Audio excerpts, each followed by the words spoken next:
আমি যখন হাসপাতালে ছিলাম আমার বেডে পাশে একটা পেশেন্ট ছিল। তার দিদি দেখার মতো না, আমার থেকে ভয়ঙ্কর তার শরীরের অবস্থা।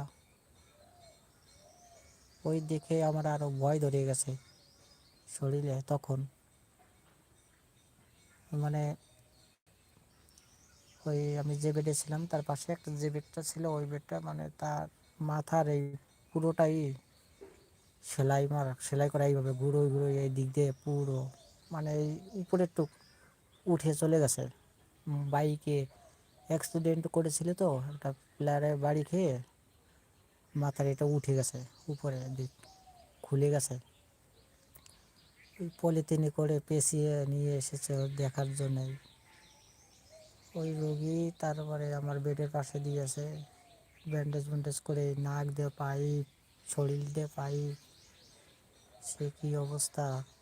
তার মানে স্মৃতিশক্তি নেই, সে মানে কাউকে চিনতে পারছে না। তাকে খাওয়া ওষুধ পাইপের ভিতর দিয়ে নাক দিয়ে এইভাবে খাওয়ায়। ওইগুলো দেখে চিন্তা করলাম যে এটাই তাহলে নরক দমন।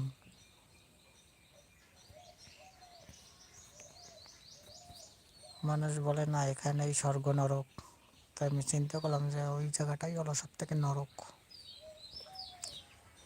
এখান থেকে যে ফিরে যাবে সে তার পুণ্য আছে।